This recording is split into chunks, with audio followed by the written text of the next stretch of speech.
can't tell you how many times I've been to the gym and seen the same scenario. I'm sure that you've seen it too. A man with huge pecs and arms lies down on a bench and starts to knock out rep after rep on the bench press. You've seen the same guy every day of this week, and every day he's doing the exact same thing, bench pressing.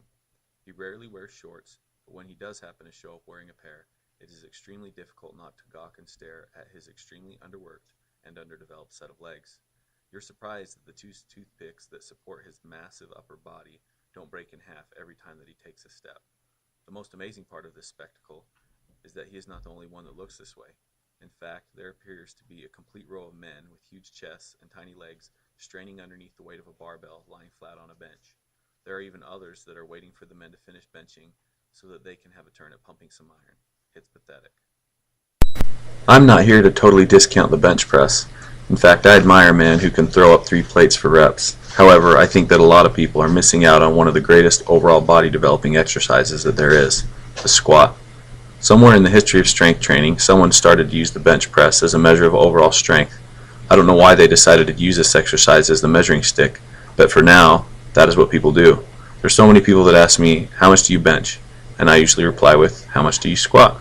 This response tends to shock most people because, first of all, they probably don't even remember when the last time that they did a set of heavy squats, and second, they are too embarrassed to let anyone else know how weak their squat is. In their shame, they mumble something incoherently and go back to talking about how much they can bench. The poor fools, they really don't even know what they are missing out on. It's pathetic. The squat is one of the greatest exercises for people to perform to get them strong, lean, and improve their overall physical training capacity. This single exercise works hundreds of muscles in the human body and lets you apply workloads to your muscles that are not possible doing other types of lifts. Doing heavy sets of squats actually pushes your body to release more of the hormones that help to drive muscular development. Your body is taxed greatly while performing rep after rep of heavy deep squats. Your central nervous system has no choice but to adapt or die, or at least it feels like you will die after having done 5 sets of 15 reps using a barbell loaded with plates on each side. Your brain tells your body, hey you lazy piece of crap, you better get stronger because I don't want to have to feel like this and be challenged like this ever again. And so the struggle begins.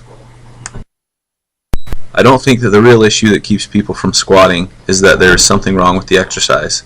I don't think that the general public thinks that the exercise makes them look awkward or silly when they are performing it. But the real reason is that the exercise is hard. The bottom line is that doing squats or any exercise that uses such large muscle groups requires a lot of oxygen. When you start doing a heavy deep set of squats, you tend to start running out of oxygen very quickly. Lactic acid builds up in the muscles, your heart rate increases, your breathing becomes more labored, and you start to feel like crap. It is totally understandable that most people don't want to feel that way, so as a result, most gym goers tend to stick with their bench presses, curls, and a couple of isolation exercises because when it all boils down to one thing, they don't want to work too hard. I know that you might think I am crazy by saying that people don't want to work hard, but I disagree. We live in a society where everybody wants instant gratification. It is hard to sell something, whether it is exercise or starting a business, when you tell them, hey, this is going to be extremely difficult and painful. There are gym goers aplenty who may say, I don't even need to do squats. That is what I wear pants for. Nobody will see my legs anyway.